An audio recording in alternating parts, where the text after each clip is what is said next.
नमस्कार, मैं मंजू कोचे, सहायक प्राध्यापक हिंदी, आचार्य पंत श्री गृहमयी नाम शासकीय स्नातकोत्तर महाविद्यालय कवर्धा।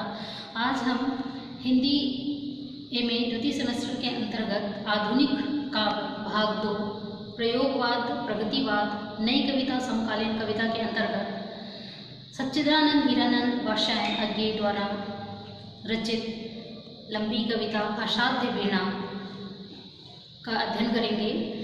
सच्चिदानंद हीरानंद वात्स्यायन अज्ञे जी का जन्म 7 मार्च 1911 को उत्तर प्रदेश की कसिया के पुरातत्व खुदाई वाले स्थान में हुआ था। अज्ञे जी प्रयोगवादी और नई कविता के एक महान कवि के रूप में जाने जाते हैं। अज्ञे जी एक निबंधकार, सफल कवि और एक स्वतंत्रता सेनानी के रूप में भी उन्होंने अपना महत्वपूर्ण योगदान दिया। कई बार वो जेल की यात्राएं की और साथ ही उन्होंने महत्वपूर्ण पत्र पत्रिकाओं जिसमें नवभारत टाइम्स, तार सप्तक का संपादन किया। सन 1964 में अज्ञे जी को आंगन के पार द्वार पर साहित्य अकादमी पुरस्कार से सम्मानित किया गया। तत्पश्चात सन 1978 में अज्ञे जी को कितनी नावों में कितनी बार ज्ञानपीठ पुरस्कार से भी सम्मानित किया जा चुका है। असाध्य को वीणा को वही साध पाता है जो सत्य को एवं स्वयं को शोधता है। वह परिवेश को भूलकर उसी के प्रति समर्पित हो जाता है। यह बाहर से भीतर की ओर मुड़ने की एक प्रक्रिया है जिसे अंतर्मुखी भी कहा जा सकता है। बौद्ध धर्म में इसे तयता कहा गया है। स्वयं को देखकर ही सत्य को पाया जा सकता है। अज्ञे जी यही इस कविता के माध्यम से कहना चाहते हैं। प्रस्तुत कविता के संदर्भ में यह कविता हिंदी के प्रयोगवादी कवि सच्चिदानंद हीरानंद वात्स्यायन अज्ञे द्वारा रचित कविता असाध्य वीणा। मूल रूप में यह कविता कवि के काव्य संकलन आंगन के पार द्वार में संकलित है।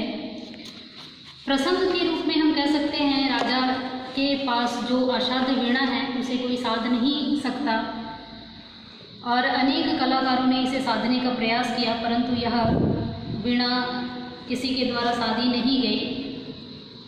तब प्रियंवद केशकामली प्रियंवद दरबार में आते हैं और वीणा उनके समक्ष रख दी जाती है और प्रियंवद के द्वारा इस वीणा को साधने का प्रयास किया जाता है।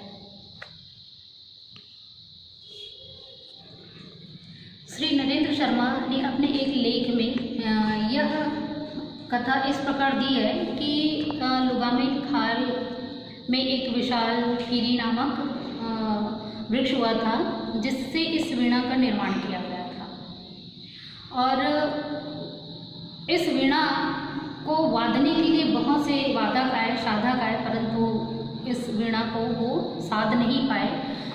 तब अंत में एक राजकुमार पीवी नामक राजकुमार आता है और वो उस वीणा से ऐसी तान छेड़ता है जिससे तरह तरह की आवाज़ें फूट पड़ती हैं। उसमें कभी प्रेम के गीत, कभी युद्ध का राग सुनाई देता है। वीणा बजाते बजाते पीवी इतना बेसुध हो जाता है कि उसे ज्ञात ही नहीं होता कि वाद्य यंत्र पीवी है या पीवी वाद्य यंत्र है। अज्ञे ने इस कथा का भारतीकरण करते हुए बताया है कि किरीटी नामक वृक्ष से यह वीणा वज्रकीर्ति ने बनाई थी। राज दरबार के समस्त कलावृंदों ने इसे बजाने का प्रयास किया, परंतु इसे कोई साध न सका। हार कर सभी ने इस वीणा को साधने से मना कर दिया। यह वीणा तभी बजेगी जब कोई सच्चा साधक इसे बजा पाएगा। असाध्य वीणा को केशकामली प्रियंवद ने साध कर दिखाया। इस वीणा से अनेक प्रकार की ध्वनियाँ निकलती, जिससे वहाँ सुनने वालों को ऐसा लगता जैसे इसमें ईश्वर की कोई स्वर ध्वनि निकल रही हो, या किसी प्रकार की भय मुक्त से कोई ध्वनि निकल रही है जो ऊर्जा का नया संचार दे रहा। किसी को सोने की खनक, सर्फियों से भरी हुई खनक सुनाई देती थी। तो इस तरीके से इस वीणा से विभिन्न ध्वनियाँ निकलती थी, जो प्रत्येक मनुष्य को उनके अनुसार अलग ध्वनि सुनाई देती थी। आज हम सच्चिदानंद हीरानंद वात्स्यायन अज्ञे जी की लंबी कविता असाध्य वीणा को समझने का प्रयास करते हैं। आइए देखते हैं। इस कविता में जब कोई उस वीणा को साध नहीं पाता, तब आइए कविता को देखते हैं। आ गए प्रियंवद केस कंबली गुफा गे, राजा ने आसन दिया कहा, कृत कृत हुआ मैं तात पधारे आप। जब उस वीणा को, जो किरीटी नामक वृक्ष से बना हुआ जो वीणा राज दरबार में रखी हुई थी, और जिसे बहुत से साधकों ने, स्वर साधकों ने साधने का प्रयास किया, परंतु वो साध नहीं पाए, तब भरी सभा में एक प्रियंवद केस कामली नाम का एक सन्यासी आता है, जो गुफा में तपस्यारत एक तपस्वी होता है, और वो उसका आगमन उस राज दरबार में होता है। तब राजन जो होते हैं राज दरबार के, वो कहते हैं कि आ गए प्रियंवद केस कामली गुफा के, आ गए प्रियंवद केस कामली। आप अपनी गुफा से, राजा ने आसन दिया कहा, राजा ने इस तरीके से केस कामली को आसन दिया और स्वागत उनका किया। कृत कृत हुआ मैं तात पधारे आप, और उसके पश्चात राजा कहते हैं कि कृत कृत, मैं बहुत धन्य हो गया प्रभु तात कि आप आए मेरी सभा में। भरोसा है अब मुझको, साध आज मेरे जीवन की पूरी होगी। तब राजा कहते हैं प्रियंवद से कि अब मुझे भरोसा हो गया है कि मैं जिस असाध्य वीणा को साधने का जिन्होंने बहुत से लोगों ने प्रयास किया, साधकों ने प्रयास किया, वो सफल नहीं हो पाया, परंतु आज मुझे आशा है कि इस वीणा को जरूर सफलतापूर्वक साध लिया जाएगा। लघु संकेत समझ राजा का, और जैसे ही राज दरबार ने संकेत दिया, तो राजा के जो अनुचर थे उन्होंने गण दौड़े लाए असाध्य वीणा, और दौड़ कर गए और असाध्य वीणा लाके चुपचाप चले गए। साधक के आगे रख उसको हट गए, और राजा के जो अनुचर थे, राजा के जो राज दरबार में काम करने वाले लोग थे, उन्होंने वीणा को लाके उस साधक प्रियंवद के सामने रख दिया और चुपचाप राज दरबार से चले गए। सभी के उत्सुक आंखें एक बार वीणा को लग टिक गई। राज दरबार, पूरा राज दरबार खचाखच भरा हुआ था, और राज दरबार में जितने भी लोग थे वो सब एक बार उस वीणा को देख रहे थे, और दूसरी बार प्रियंवद को देखकर सबकी निगाहें जो है प्रियंवद पर टिकी हुई थी कि अब क्या होगा, क्या यह साध सकता है। बहुत से साधकों ने इस असाध्य वीणा को साधने का प्रयास किया, परंतु यह साधा नहीं जा सका। प्रियंवद के चेहरे पर सारे जो व्यक्ति थे वो उस वीणा को साधने के लिए जो प्रस्तुत हुए थे प्रियंवद, उन्हें देख रहे थे, और सबकी निगाहें प्रियंवद पर टिकी हुई थी। यह वीणा उत्तराखंड के गिरी प्रांतर से घने वनों में जहाँ तपस्या करते हैं ब्रह्मचारी, बहुत समय पहले आई थी। तत्पश्चात राजा ने